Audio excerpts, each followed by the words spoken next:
a lot more many things that Life Labs is doing, but I know we have a limited amount of time. I'll leave it at that. Thank you.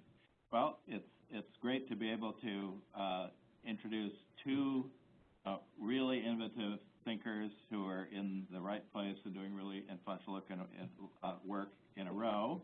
And the second here is Ann Caldwell, who does innovation work for the ARC of the U.S. Thank you, Clayton. Just a slight correction. It's actually Ann Cameron Williams.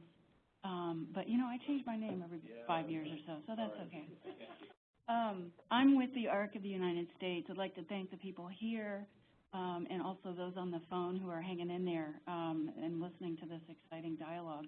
Also thanking Clayton and the National Science Foundation for hosting this event. I'm going to come at this from a radically different approach, and perhaps some of you might be relieved that I'm not going to be talking about acronyms that you really need a PhD to understand. And the ARC is the largest federation of disability organizations in the United States. We have more than 700 chapters all over the United States in thousands of communities. We serve a cohort of people with intellectual and developmental disabilities across the lifespan and their families. And so we're in a position of really bridging this high-level, high-theoretical, technology development conversation with the practicality of what's happening in communities, in families, in the hands of people that have, specifically for us, intellectual disabilities, which is one of the categories in Dr. Braddock's cognitive impairments. We're really seeing a phenomenon occur that is a movement. It is a social movement of how people communicate, how people process, how people use, as Bill Coleman said earlier today, a digital prosthesis to help them with daily activities. You'd be surprised at the level at which a young man with Down syndrome who uses an Apple, an iPhone product to communicate. He does not write, he does not read, but he knows how to text, he knows how to take pictures, he knows how to call a contact list that is greater than my own. How he does this without reading, I don't know, but in that example, I'm talking about my son, Jeffrey, who's 19 with Down syndrome, and I'm seeing that little vignette play out hundreds and thousands of times in our constituency.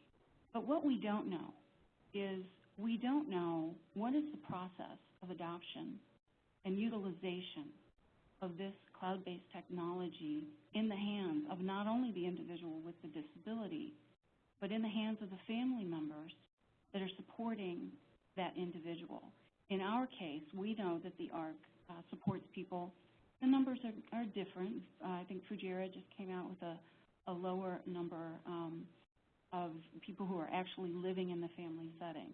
The DDX says it's about 80 to 88% of people with intellectual disabilities live with their families. We're seeing that number drop in a couple of different resources. I think Charlie Lakin has come out with some new numbers. And so we're seeing a little bit more. We don't know what the factors are. We can guess. More independence, more community-based living opportunities, a result of an aging cohort that their parents are dying, and now, if they've lived with their families, now they're no longer living with their families. So there's good and bad in those numbers, and far better researchers than I can tease that out. But the fact remains is that there is an unparalleled opportunity for the industry to tap into this so far untapped market, not only of people with disabilities, but the families to whom they are connected. In my case, I know that there's a teaching moment where I might give my son Jeffrey a new app and say, hey, look at this. And then there's going to be a teaching moment coming back to me as he fixes my cable television with the clicker thing that was designed for a man to do, and it's like, I can't figure that out. There's something going on with how people with intellectual disabilities interface with these emerging and disruptive, very great sense technologies. And, and keeping my comments short here, the ARC is eager to continue participating in this dialogue. We've been working with Clayton and with Dr. Braddock at the Coleman Center, or Coleman Institute, for many years.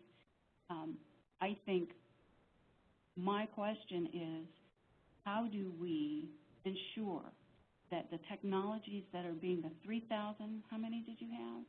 3185 applications? No, apps? Okay, those are 3185 devices that the ARC does not know about. I think, along with our colleagues from UCP, other national disability organizations, we are in a great position to help get the word out to the people that could really, they need it, they will use it, and then along the way, I think we really do need to study the adoption, how people are using this, how the utilization rates, and at the very back end of that, do the study of the economic impact, not only for the industry, how much more money are you going to be able to bring in as a corporation that's doing this kind of accessible technology, but what's the impact on that human side? Because Jeffrey can use a GPS device, what's that impact? He can go to work, he can find his way to his job, he can catch the bus.